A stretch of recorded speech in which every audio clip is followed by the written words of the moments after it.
And are you refreshed? Good. Now what? Hi. I wanted to talk a little bit about being timid and hesitation.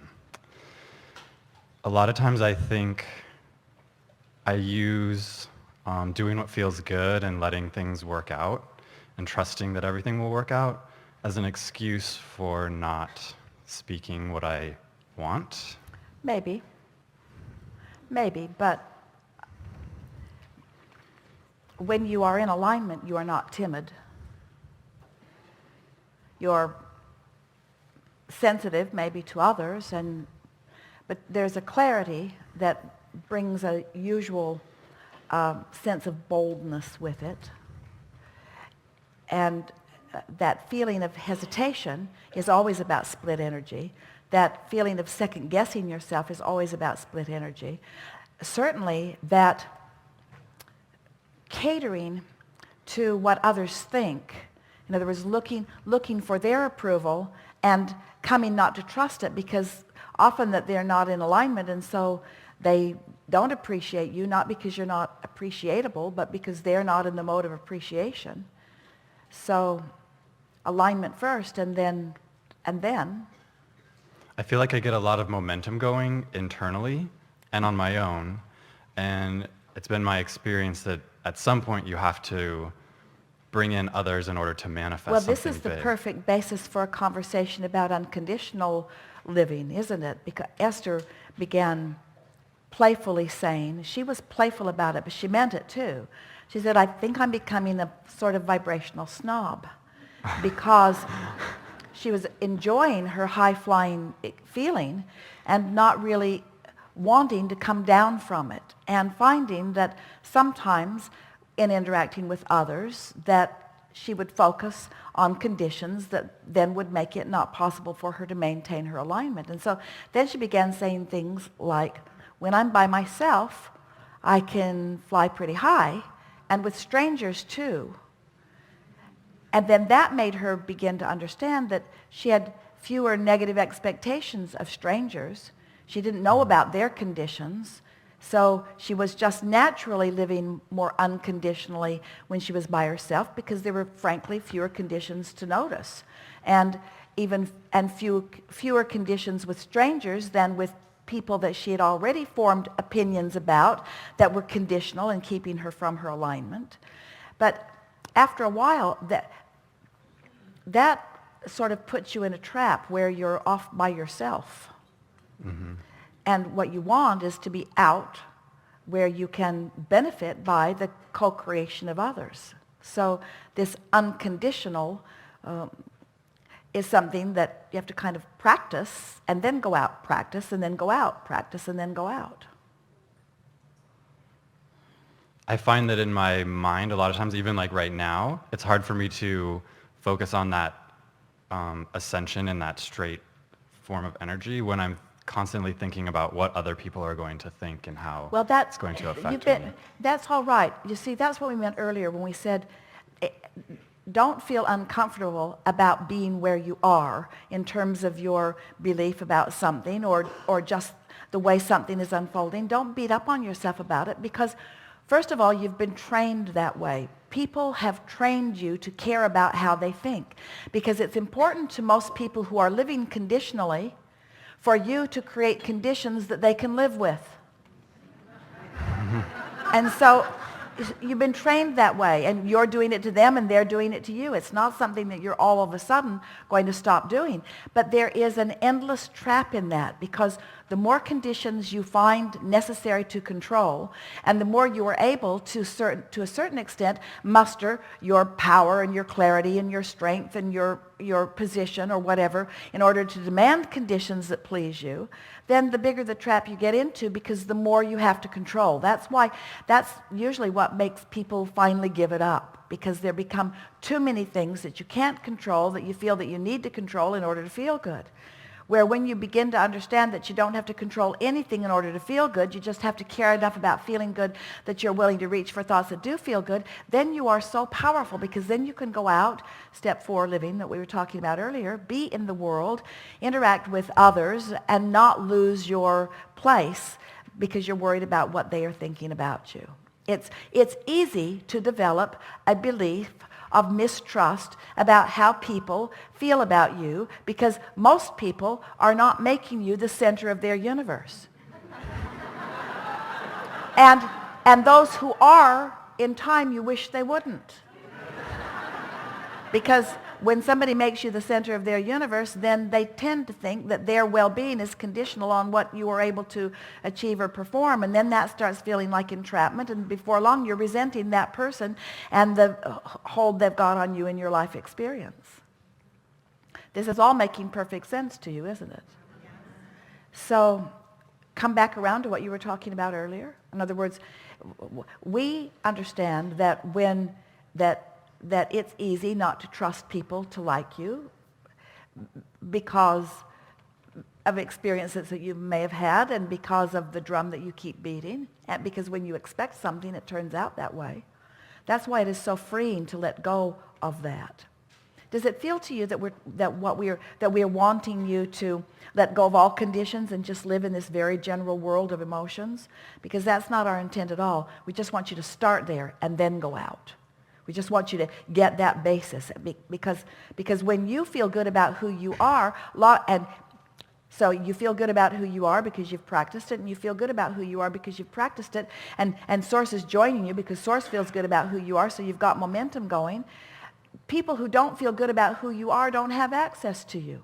But if you want to feel good and are self-conscious, and you want to feel good and you're self-conscious, so you got this big wobble going on, then you attract all kinds of people that satisfy the wobble. You get what you think about whether you want it or not. So if you don't trust people to like you, you can attract people who do.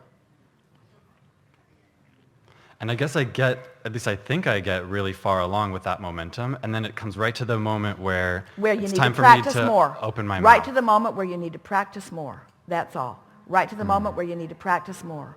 Right to the moment where you need to practice more. In other words, So do I keep taking myself to that point again and again? We would. Because it's hard after every experience like that. It's almost like a graveyard of things that haven't manifested, and experiences or opportunities that have been lost. Only because you activated it, and now those are the things that are coming into your mind. In other words, whatever you're realizing, whatever's flowing into your consciousness, it's not flowing because it's assigned, and it's not flowing because it's necessary. It's just flowing because that's what's most active within you right now, and so that's what's flowing. In other words, if you get on a sort of train of unpleasant experiences, just stop and say, I'm the common denominator in this. And more important, what thoughts have I been thinking that are the common denominator? What's the reason for this? Momentum is such a good thing to acknowledge when you are thinking about law of attraction. Because when you get off on a vibrational jag, on a thought jag, don't you notice that even when you're around the table with people visiting, that somebody will start something and another jumps in and another jumps in and another jumps in, but you won't jump in if you're steady before you get there. If you are in alignment with who you are before you get there, then those conditions won't evoke from you a feeling of being timid. They will evoke from you a feeling of being clear-minded, that jumping in here is not going to be to any advantage. The thing that is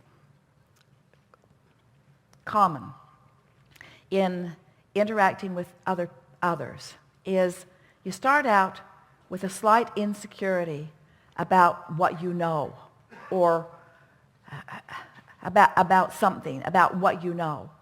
And then as you talk with others, there's a trying to shore up what you know from a place of being uncertain. The thing that trips more of you up in finding this wobble-free alignment more often is that it feels to you that you need somebody else to understand what you're saying or even agree with you, which means you're trying to align with you're looking you're looking to them for the power rather than to your alignment with Source for the power. Does that make sense to you? Yes. And so when you're looking to them for, so now it's important. Esther would say to Jerry, I really want to know what you think. And he would give her that silly grin and he would say, I don't think you want so much to know what I think. I think you just want me to agree with you.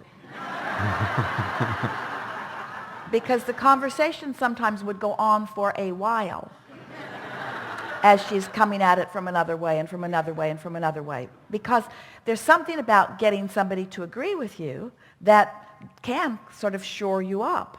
But it really is looking for alignment or love in all the wrong places. And so when you're looking, that feeling that you need to convince, you need to make yourself understood.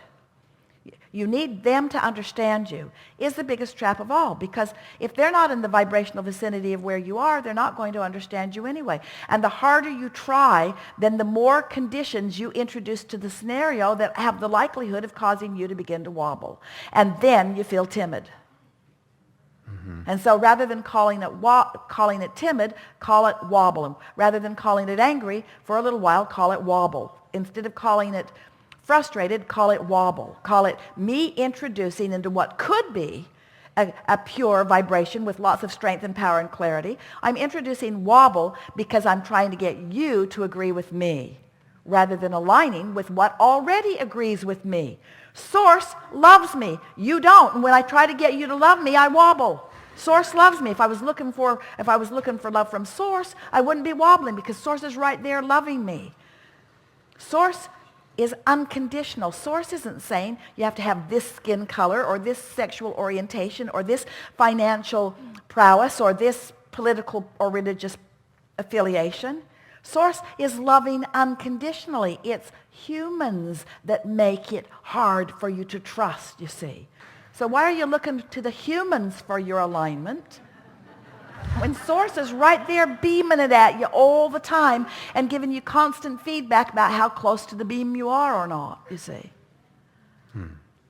So now when you say, sometimes I'm timid, what you really mean is, sometimes I don't trust other people to hold me in alignment while they're in alignment with Source. And since I'm not willing to find alignment, we're just carried away here, since I'm not going to get in alignment with Source, I'm going to find some person who's already in alignment with Source, and then I'll hook up with my alignment through that other person. Oh, missed that one. Now I'm timid. Oh, missed.